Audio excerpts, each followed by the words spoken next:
السلام عليكم ورحمة الله وبركاته. معانا أصدقائنا من الصين، كنا بنتكلم عن علوم الريفلكسولوجي، وعلى أساس إن هو معروف جدا باسم الطب الصيني. تمام. واحنا بنتكلم فأخونا عرفني إن ابن سينا وهو الشيخ الرئيسي اليوناني أبو الطب عندنا طبعا في الفلسفة، وبيقول إن الصين كمان دي مكان كبير جدا، صح؟ ويتنافسوا الطب، متحف كبير. نعم. تفضل حضرتك استكمال معلومة يعني. ما شاء الله ما شاء الله. لا أعرف كده إن شاء الله. نعم. مسلم نعم من الصين. نعم، جئنا إلى مصر لندرس اللغة العربية والشريعة الإسلامية. نعم.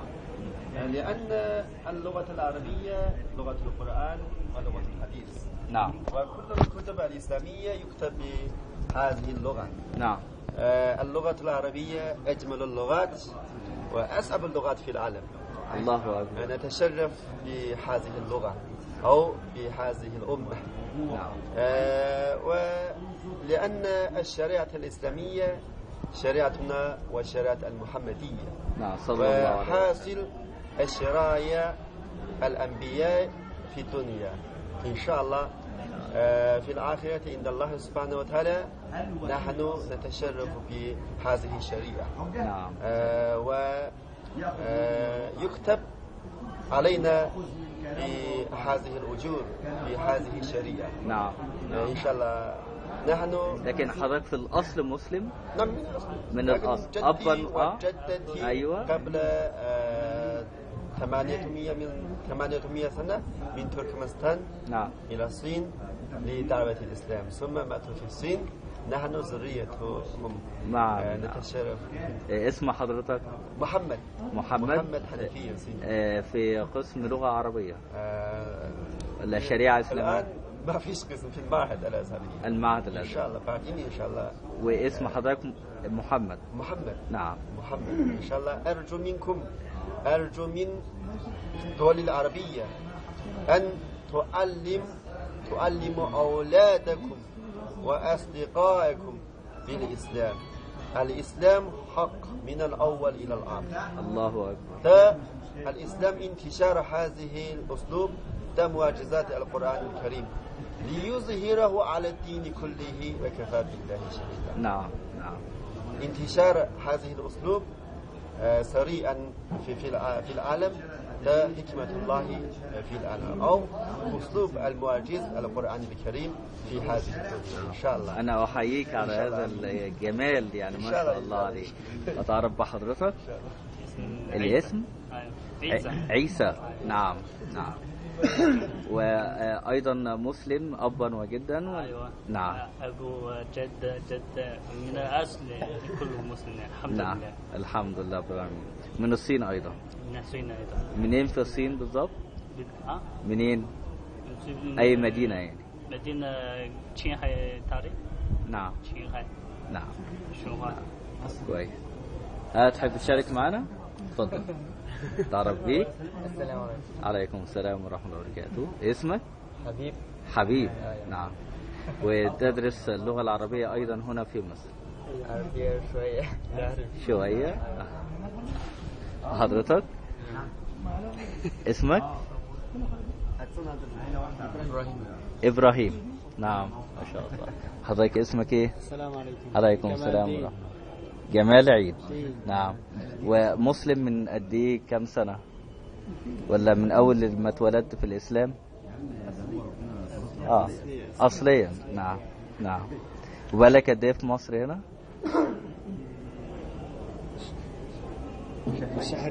شهرين. نعم. حديث في اللغة العربية لسه. ان شاء الله. حضرتك؟ أنا يحيى. مصر من الصين. مصر؟ من الصين. ومن الصين. وابتديت تتعلم اللغة العربية في قد ايه؟ اللغة العربية. نعم. تحدثتها يعني. لو انا سألت سؤال ايهما اصعب، اللغة العربية ام اللغة الصينية؟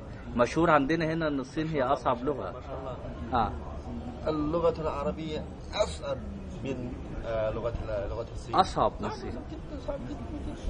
نعم. رغم أنتوا عندكم كم حرف في الحروف الأبجدية في الصين؟ في الصين؟ 中国汉语几个字母？ حرف مثله زي حرف الإنجليزي. زي حروف اللغة الإنجليزية؟ لكن ترتيب مختلفة جدا. نعم. يعني اللغة العربية هي أصعب لغات العالم كله. ما شاء الله أصعب. نعم. وأعمق اللغات يعني. عليكم السلام ورحمة الله وبركاته. السلام عليكم. عليكم السلام ورحمة الله وبركاته. اسمه أيوب. اسمك؟ أيوب.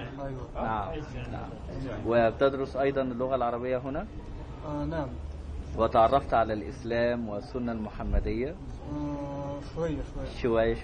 نعم. حضرتك؟ السلام عليكم. عليكم السلام ورحمة اسمي الله.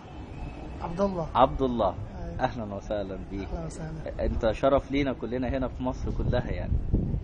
بقول لك أنت مشرفنا في مصر. شكرا. نعم.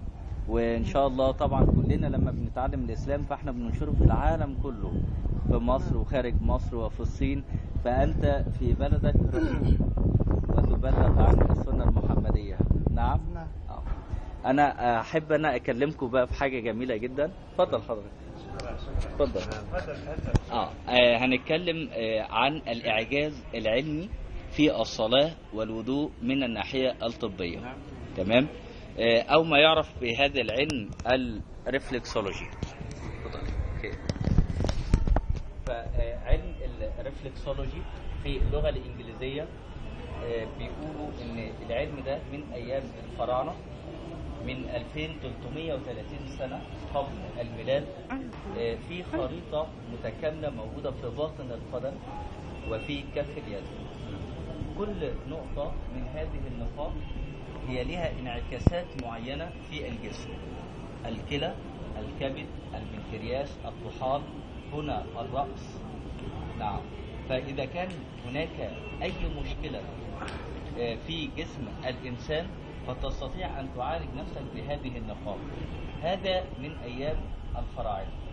ولكن الوضع حينما تبحث فيه أكثر ستجده في الإسلام، في السنة النبوية. أثناء الوضوء أنت تمارس هذه العملية العلاجية، كيف تصحح مسارات الطاقة الجسدية، وكيف تقوم بعملية التوازن العضوي النفسي. ودائما حينما نتحدث عن ذلك، نعم، هل هناك دليل من السنة على هذا مئات الاحاديث؟ خلينا نتحدث الان. ماشي. هو موجود اصلا، فنتمنى ان انت تذكره. نعم. فنقول ان الانسان اذا اردنا ان نتعامل مع هذا الانسان ان يكون انسانا سويا، لابد ان نتعامل معه بثلاثه اشياء: الجزء الروحاني، والجزء النفسي او ما يعرف بسيكولوجي، والجزء العضوي. فإذا كان هناك تناغم بين هذه الأشياء الثلاث يحدث التوازن في صحة الإنسان عامة. فإذا كان هناك خلل بين هذه الأشياء الثلاث فيجد كثير من المشاكل العضوية والنفسية. ودعونا نتحدث كثيرا عن الجانب الروحاني. لابد أن تكون هناك علاقة قوية بينك وبين الله. هذه العلاقة تتمثل في الصلاة، في السنن، في الأذكار، أي نوع من أنواع الذكر. فهذا يحسن علاقتك بالله سبحانه وتعالى والاتصال بالله سبحانه وتعالى. كذلك أيضا له انعكاس على الناحية النفسية: الراحة وطمأنينة. يقول الله عز وجل في كتابه العزيز: بسم الله الرحمن الرحيم: ألا بذكر الله تطمئن القلوب. الكل يقرأ هذه الآية ويعتقد في داخله أن هذا الاطمئنان هو اطمئنان نفسي أو اطمئنان روحي، لكن لا، هذا الاطمئنان هو اطمئنان أيضا عضوي، علاج للقلب. ويوجد تجربة حية في أيامنا هذه. كان هناك رجل فقير، هذا الرجل كانت لديه فتاة دائما ما تشكو من القلب، ألم في القلب، فتقول لوالديه: يا أبتي إن قلبي به ألم، أصابه ألم، لا أستطيع أن أفعل ذلك أو أن أتحمل هذا الألم. نعم. حاضر. ثانية واحدة. حاضر. ما فيش لا جزء ولا جزء هي. طيب عشان بس أنا بتحدث مع طيب الشيخ طلب بس.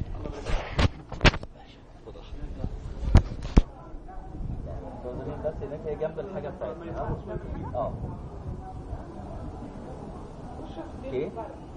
فهذه الفتاة دائما ما كانت تشكو من ألم في القلب، ولكن هذا الرجل بينه وبين المولى عز وجل عمار أي ذكر وتواصل مع الله سبحانه وتعالى. فذهب إلى المستشفى بمبدأ الأخذ بالأسباب، وكان هناك خبير أجنبي من أمريكا كان يكشف على بعض الحالات مجانيا ويعلم الأطباء المصريين هنا. فحينما رأى هذه الفتاة وقام بالفحوصات الطبية من الأشعة التلفزيونية وخلافه، فوجد أنه يوجد ثقب في القلب. ثقب في القلب، هذا هو سبب الألم. وقال لهذا الرجل إن ابنتك تعاني من ثقب في القلب ولا بد أن تقوم بعملية جراحية، وهذه العملية لم تحدث هنا ولكن ستحدث في أمريكا، وتتكلف هذه العملية $16,000. هذا رجل فقير، فقال له ماذا تفعل؟ فقال أفعل ماذا؟ أنا ليس في حيلتي 100 جنيه أو 1000 جنيه حتى يكون لدي $16,000. فقال بقوة وإيمان باللغة العامية اللي جابه هو اللي ياخده، اللي جابه هو اللي ياخده، اللغة العامية يعني. فالرجل الأجنبي لا يعلم اللغة العربية يعني، فيقول what is meaning، بيقول ايه مش فاهم. فقال لا ما بيقولش حاجة. طب يا حاج سيب بياناتك وسيب تليفوناتك ولو في حاجة احنا هنكلمك. ذهب هذا الرجل وكان يحفظ الحديث عن النبي صلى الله عليه وسلم أو صلاة على النبي صلى الله عليه وسلم بهذه الصيغة، يضع يده على قلب الفتاة ويقول اللهم صل على سيدنا محمد طب القلوب ودوائها وعافية الأبدان وشفائها ونور الأبصار وضيائها وعلى آله وصحبه وسلم صلى الله عليه وسلم. كان يقول ذلك حتى أن الفتاة كادت تشعر بأن الجسم يتخدر ولا تشعر بأي ألم وتنام نوما عميقا. وبعد أيام اتصلت به إدارة المستشفى وقالت له آتنا بهذه الفتاة ستسمع خبرا مبشرا إن شاء الله. وبالفعل ذهب إلى المستشفى ووجد الخبير الأجنبي قبل أن يسافر فأخبره بأن الفتاة ستقام لها العملية مجانية في أمريكا. الأم كانت مفرحة كثيرا، الأم كانت فرحانة جدا جدا، وقالت كويس إن احنا هنعمل عملية ومش هنتكلف أي حاجة. أما الأب ما كانش فرحان، الأب ما كانش فرحان. فقالت له ليه انت مش مبسوط ليه مش فرحان ليه؟ لا اصبري. فالطبيب اخذ بالقيام بالفحوصات الشاملة لهذه الفتاة حتى يقوم باستحضار غرفة العملية، ولكن كانت هناك مفاجأة للطبيب بأنه اكتشف أنه لا يوجد ثقب في القلب. يا الله ما شاء الله ما شاء الله. قال الطبيب impossible. هذا الرجل لا يتحدث لغة الإنجليزية فيقول له ماذا يقول؟ قال أنه يخبرك مستحيل. فقال لا، أنتم الذي تعلموا المستحيل، أما بيننا وبين الله لا يوجد شيء اسمه مستحيل. هذا هو الإيمان الصادق، الإيمان باليقين. هل تريد أن تعالج نفسك بهذه الطريقة؟ أين العلماء؟ عليكم السلام ورحمة الله. أين العلماء في البحث العلمي حتى يكتبوا ذلك أن من قال اللهم صل على سيدنا محمد طب القلوب ودوائها وعافية الأبدان وشفائها ونور الأبصار وضيائها وعلى آله وصحبه وسلم تعالج كل آلام القلب العضوية نعم. وليس النفسية فقط.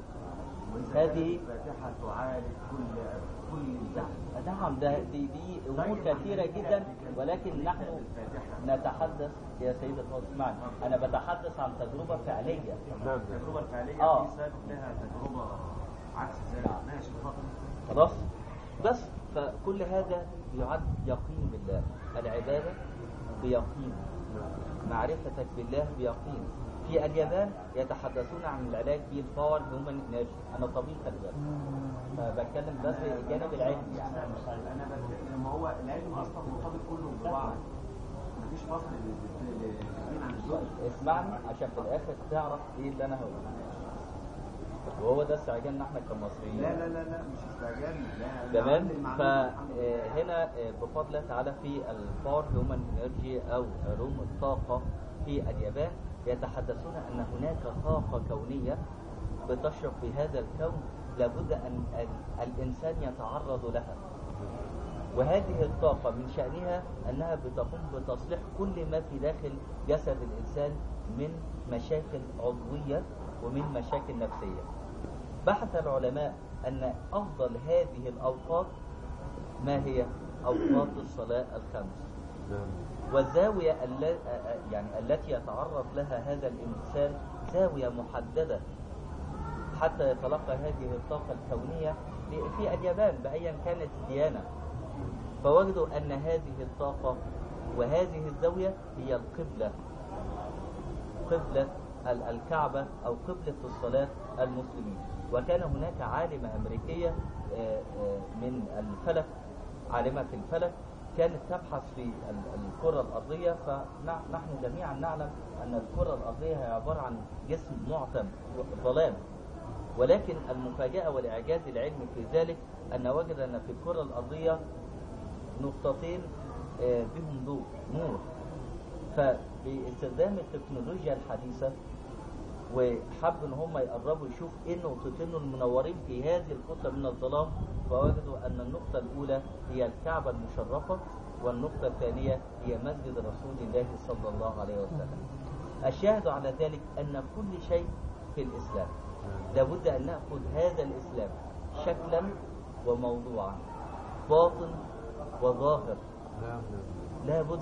ولذلك كثير من الأجانب الذين يسلموا أو يشيروا بالإسلام هم يعتبروا أكثر الناس تذوقا لها غير المسلمين كعادة.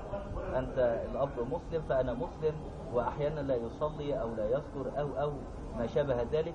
أما الذي يقتنع الإسلام أو يأخذه دين فهو يأخذه بعد دراسة وتفحص ومقارنة بينه وبين الأديان السماوية والأديان الوضعية، ديانات سماوية كالمسيحية واليهودية. أما الديانات الوضعية زي البوذية والبيدية والبراهمانية والهندوسية، كل هذه الديانات فيجد أن الدين الحق هو دين الإسلام. إن الدين عند الله الإسلام. ما شاء الله. نعم. طبيب؟ أنا أستاذ فلسفة العلوم، philosophy of science، وأحد الباحثين في الطب الفرعوني، ودم الدمج بينه وبين الطب الإسلامي. ووجد كل ما يفعله الفراعنة هو في الآخر موجود في الطب الإسلامي في الوضوء وفي الصلاة. هذه الجلسة التي نجلسها والتوريك ذلك، هذا الصباع اللي هو صباع الإبهام به مراكز المخ. وكنت أتحدث عن كثير من الخطب اللي حضرتها، فكان من ضمن الخطبة كان هناك شيخ دكتور في الأزهر كان بيتحدث عن قضاء ليلة النصف من شعبان، ليلة النصف من شعبان. فكان بيتحدث أن رسول الله صلى الله عليه وسلم كان كثيرا ما يقوم هذه الليلة ويطول السجود وهكذا. فكانت ستنا عائشة رضي الله عنها وارضاها تتحدث بجانبها وهي نائمة عن النبي صلى الله عليه وسلم، فلم تجده، فاستيقظت ووجدت النبي صلى الله عليه وسلم ساجدا في الأرض. فحاولت أن تنتظر قليلا حتى يقوم، ولكنه لم يقوم صلى الله عليه وسلم. فاعتقدت في داخلها أن النبي صلى الله عليه وسلم قد فارق الحياة، فمسكت بهذا الصباع فحركه النبي صلى الله عليه وسلم فقال لها: من؟ قالت أنا عائشة، فقال لها عائشة من؟ زوجة محمد. محمد من؟ فعلمت أنه لم يوجد بجسده، لم يوجد بجسده صلى الله عليه وسلم، فتركته يستكمل العبادة. طبعا أنا لما سمعت الكلام ده فرحان جدا كواحد متخصص في هذا المجال، فقلت للشيخ لماذا ذكر في الحديث هذا الصباع؟ لماذا في الأرجل أو على اليد أو على الكتف أو على الرأس ويعطي أي إشارة بأنه على قيد الحياة؟ فقال لماذا هذا الصباع؟ لا أعلم، ربما الذي جاء في يدها.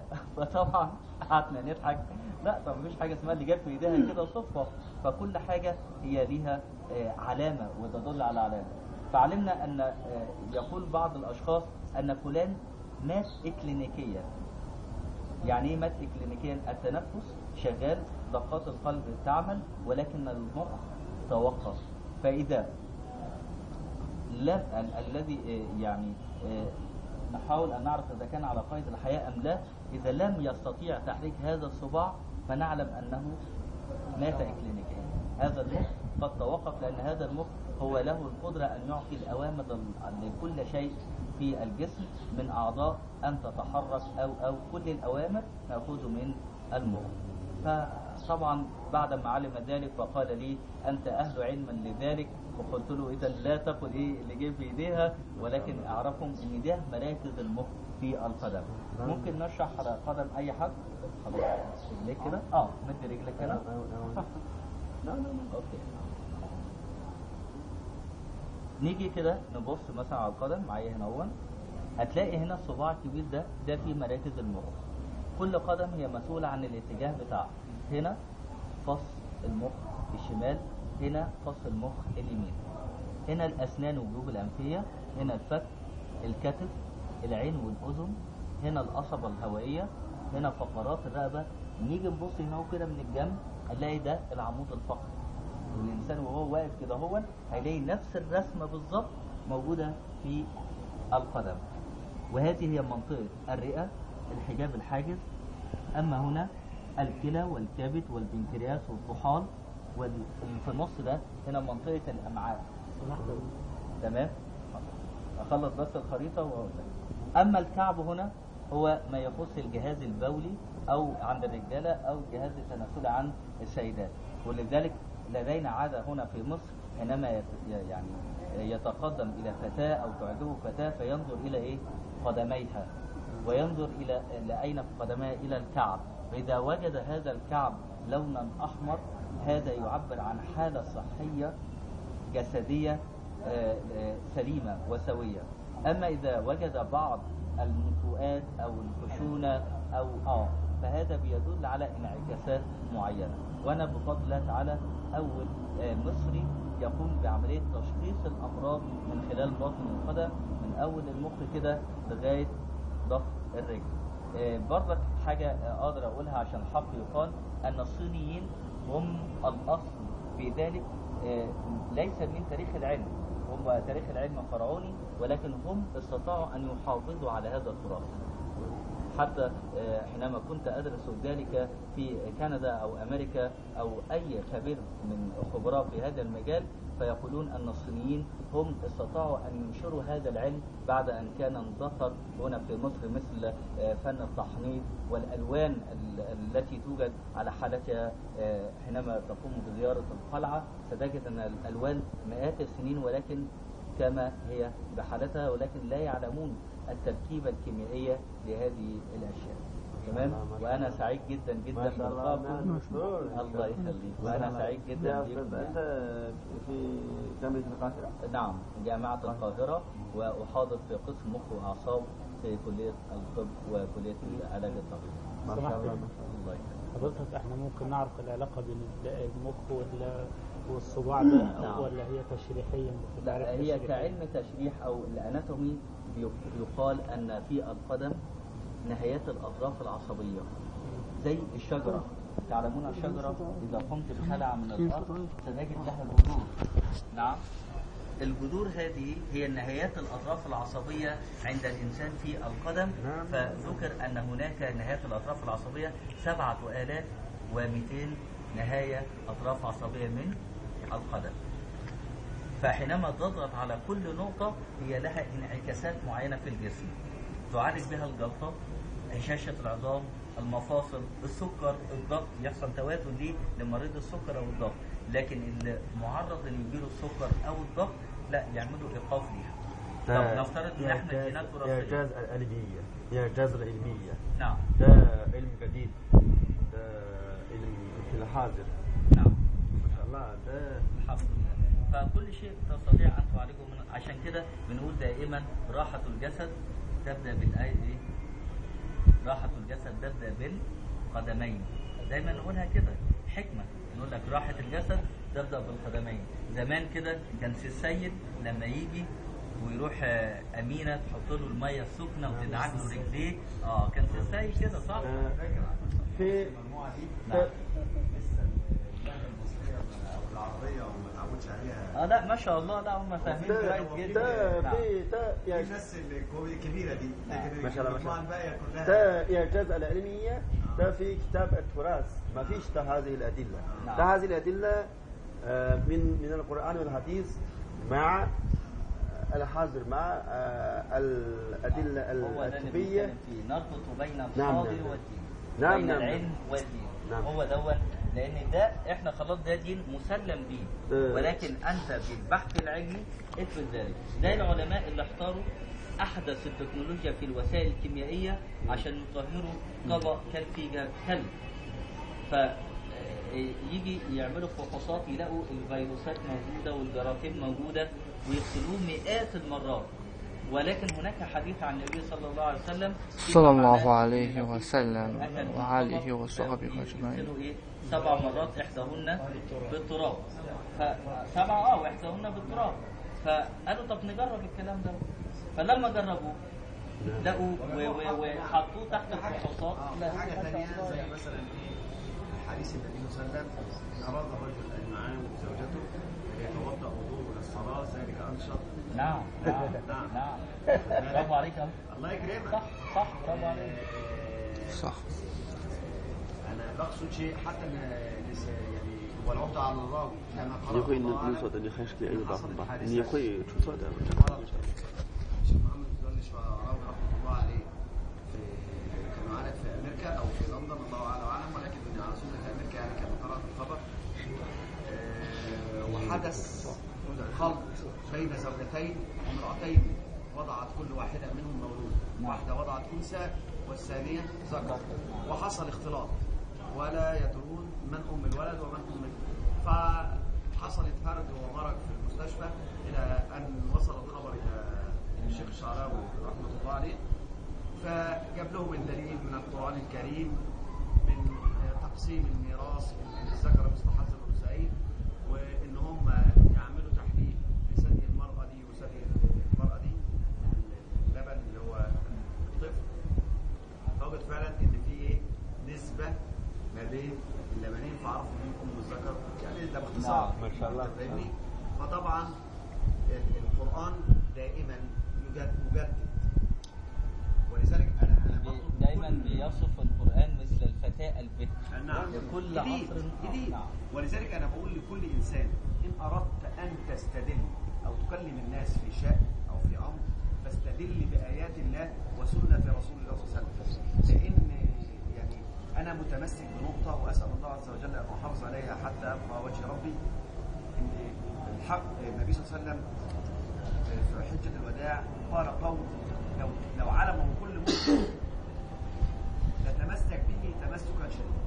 تركت فيكم ما إن تمسكتم به لن تضلوا بعد أبدا، كتاب الله وسنته وإياكم محدثات الأمور. نعم. ولكن أريد أن أقول لك شيئا.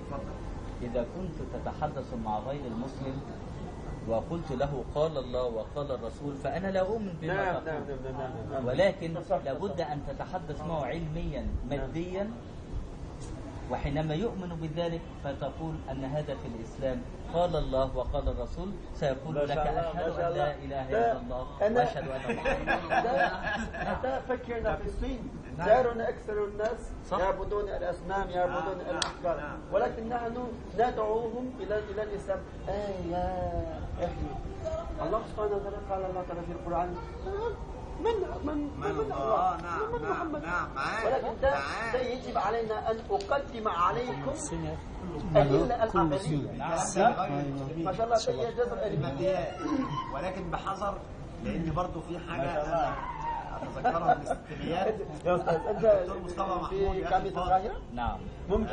ممكن أنت تستقيم علينا كتب الإعجاز العلمية موسوعة. لا تحت أمرك. حضرتك على اتصال بالإنترنت واليوتيوب. نعم. اكتب سعد المصري ستجد لي أكثر من 250 حلقة عن الإعجاز العلمي في الصلاة والوضوء، وستجد لي المشايخ لها شهادات لي من جنسيات مختلفة من أنحاء العالم، مسلمين وغير مسلمين، من إنجلترا وفرنسا والصين واليابان. نعم. ولكن أريد أن أشتري كتب موسوعة الإعجاز العلمية. نعم. مثلا موسوعة الطب. نعم. هنا قليل في مصر في هذا المجال عن الإعجاز العلمي من الناحية العلمية والطبية، قليل جدا جدا في هذا المجال، ولكن سنكون على اتصال لو في إيميل نكتب مع بعض. نعم. وأبعث لك كل ذلك. شكرا يا أستاذ. دايما جاهزين. في ورق ولا مفيش؟ في ورق. مش بتذاكروا ولا ايه؟ ما شاء الله ما شاء الله. ده مذاكرة في الدين، ده مذاكرة في هذه العلوم، ده مساعدة على الفلاح على الفلاح. نعم. حي على أنا إن شاء الله. شكرا يا أستاذ. ما شاء الله. هذا هو إيميل سعد أستاذ أونلاين @yahoo.com. نعم تسفيني كثير جدا. نعم. هذا هو ما يعرف بالطب الانعكاسي أو الريفلكس. ماشي مع السلامة. أوكي. مع السلامة. صنع مين هو شلون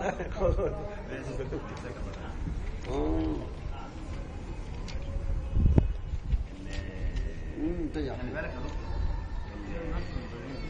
ان انا ارد اتكلم معاك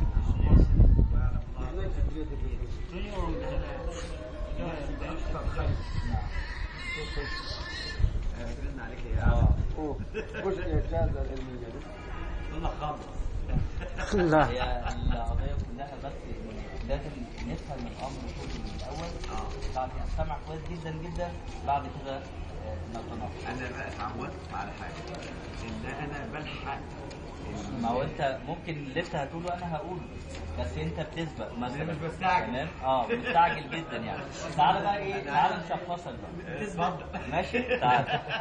هنجيب لي رجليك هنا هو نشخصك. والحاجة اللي هي فعلا موجودة فيك موجودة، لو لقى يبقى خلاص. لا رجليك الاثنين.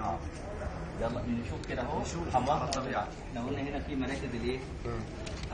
المخ هنا الأسنان والجيوب الأنفية. وأنا عامل هنا مدرسة تبع أكاديمية الطب الفرعوني الريفلكسولوجي، بنقول إن الصابع الأخير دون في مراكز الأسنان. لو في خلع ضرس أو في حشو أو في ألم في الأسنان أقدر أعرفه من غير ما أقول له افتح بقك وريلي بتاع، مفيش الكلام ده.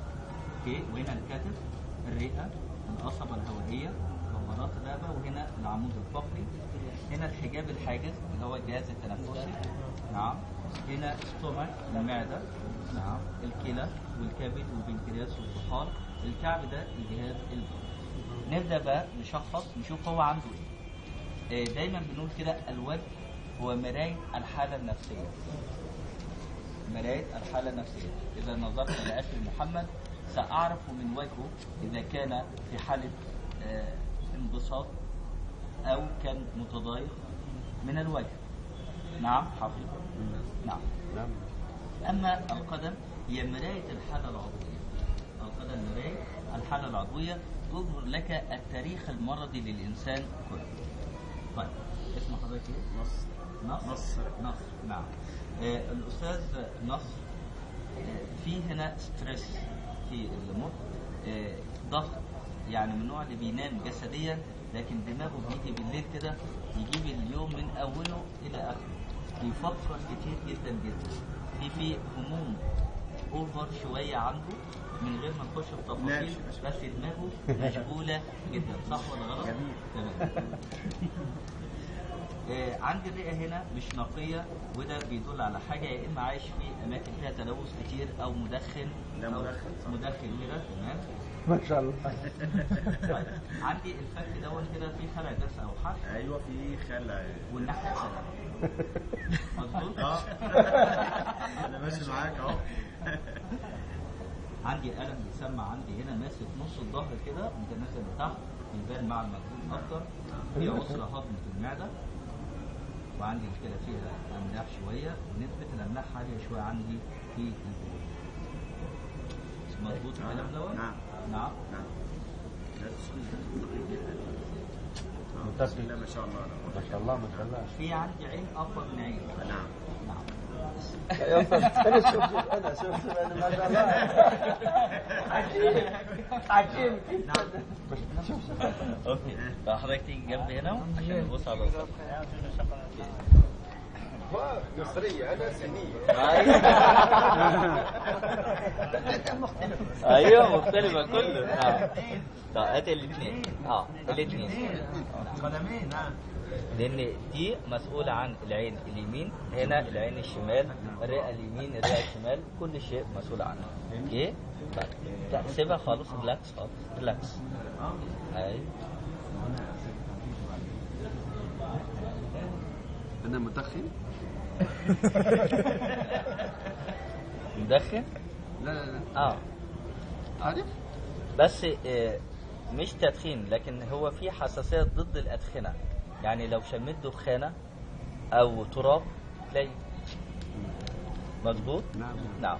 فدي بيسمى حساسية ضد الأدخنة، أو برفان اوفر أوي، تلاقي أنت ما تقدرش تستحمل، أو حد مدخن جنبك ما تقدرش تستحمل الدخانة دي. صح؟ نعم. طيب هنا في مشكلة في الألم هنا. يس يس مظبوط. بس وفي هنا برضك عسر هضم في المعدة، ممكن وانت بتاكل ووتر ميلون بطيخ او طماطم وبص على الحمام في الفراغ هتلاقي ملامح الاكل ده موجود، ده معناه ان في عسر هضم في المعدة. تمام. دورة دموية كويس، فيري جود. دورة دموية عندي، بس الاملاح عالية شوية في البول. نعم. في ألم أحيانا كده مع المجهود يسمع هنا في الكتف ده. يس ما شاء الله. مظبوط. عجيب أنت الرسول. احنا على فكرة هي كانت تتمنى ان هي تكون حاضرة للحوار، وما كانتش هترن عليه، فزوجته تمام. احنا هنسمحوا له. طيب بعد اذنك دكتور سؤال اخير بس. طب ممكن يا دكتور حضرتك معلش يعني رقم ما هو في الورقه اللي عندك دي في رقمين يعني. اكتب لي بقى ايميلك في الورقه اللي احنا ايش انت في انا في انترنت ايش انا بسجل. ما شاء الله. يس. انا عايز الايميلات بتاعتكم بقى عشان اكتبها عندي. ان شاء الله. اوكي ما فيش. طيب ممكن الورقه بس الموجوده والقلم. ايوه. كل واحد الايميل بتاعه يكتبه لي هنا. جميع 1 minute. اوكي ماشي خليها تيجي عادي بقى. احنا قلنا حاجة هنا这个怎么取啊？这个怎么保存呀？ هو فكر انا مختلف معاه. لا مختلف معاه انا عايز هو كنت انا من القرآن.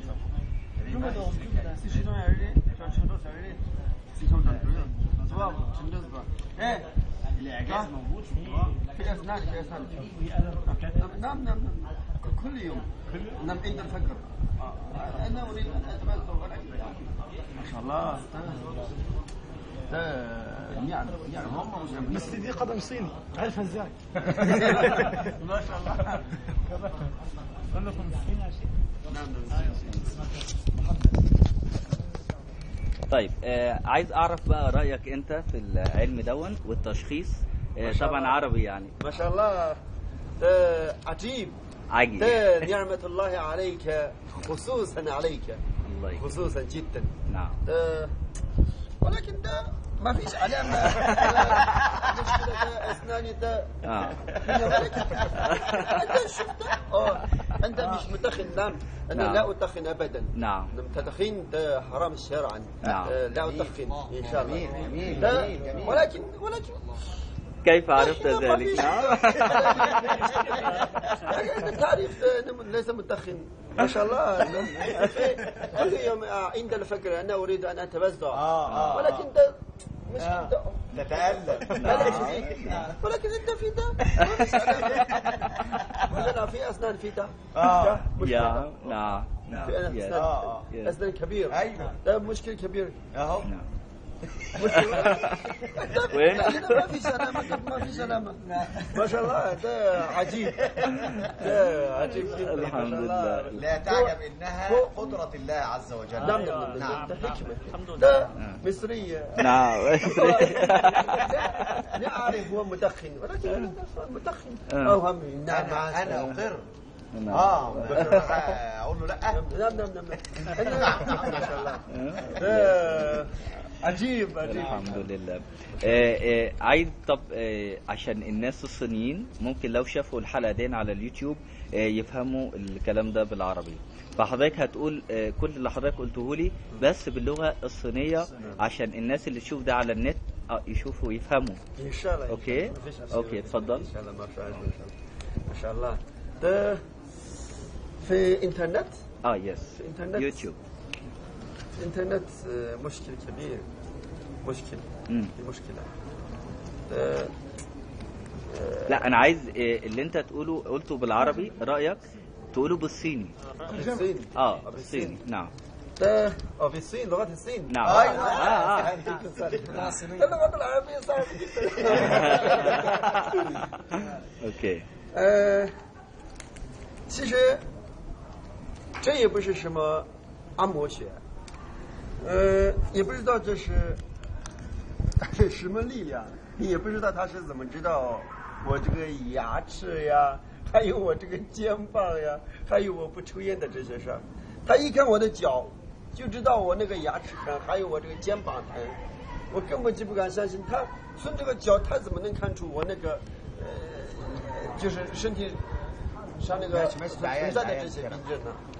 马莎拉，这是很让我意外的一件事儿。这是也许是阿拉就是赐予你的一种特恩吧，希望你珍惜，إن شاء الله. إن شاء الله. Thank you. ما شاء الله. Thank you. جزاك الله كل خير. ما شاء الله. ما شاء الله. انت ايه رايك بقى في الكلام ده بالعربي بقى؟ بالعربي صعب جدا. صعب جدا عليا. نعم. خلاص. ما شاء الله. جزاك الله خيرا كثيرا. الله يخليك. الله يكرمك. طب ممكن نصور كلنا مع بعض؟ إن شاء الله. ما في ضموا بقى كده. نتسلم في كده. ضموا مع بعض. أنت يجوز؟ نعم. واقفين ولا قاعدين يا دكتور؟ علامة. نعم.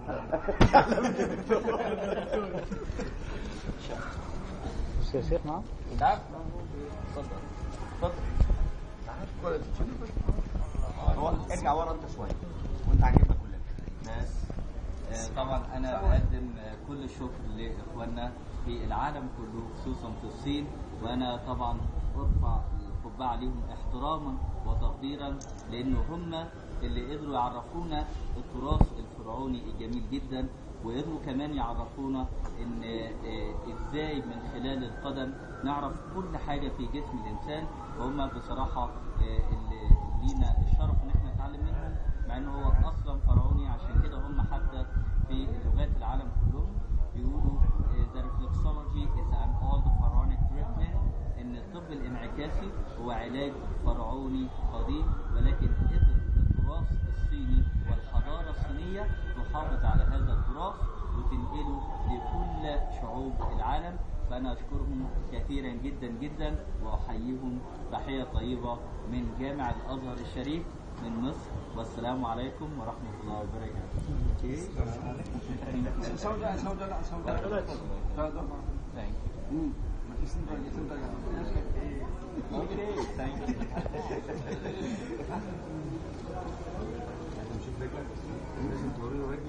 تفتح نفسك.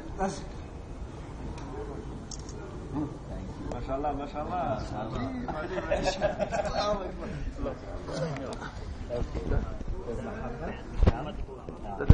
لا ان شاء الله. مش ايميلك انت على ده ايميلي برضه.